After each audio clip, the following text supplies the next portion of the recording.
তো hello guys, আবার একটা মিনি ব্লগ নিয়ে চলে এলাম। তো আজকে আমার সাথে আছে একটা ভাইপো। তো আজকে আমরা রান্না করব। তো চলো ভিডিওটা শেষ পর্যন্ত দেখো। তো আমরা এখানে আঁকা করে নিয়েছি। তো আমি ভাইপোকে বললাম যে কড়াই এসব নিয়ে আসতে। তো তোমরা দেখতে পাচ্ছ ভাইপো কড়াই নিয়ে চলে এলো। তারপর আবার জল আনতে বললাম, জলটা নিয়ে চলে এলো। তারপর এখানে কড়াইটা চাপিয়ে দিলাম, আগুনটা ধরিয়ে দিলাম। তো এর আগে আমি কখনো রান্না করিনি, এই প্রথম রান্না করছি। এমনিতেও আমি কিছু জানি না, তবুও দেখবো চেষ্টা করে কেমন হচ্ছে। তো তারপর আমি রান্না করতে শুরু করে দিলাম।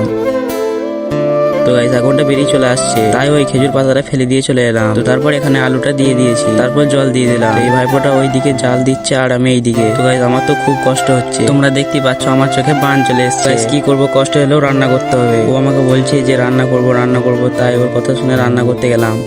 রান্না করা এত জ্বালা আমি জানতাম না।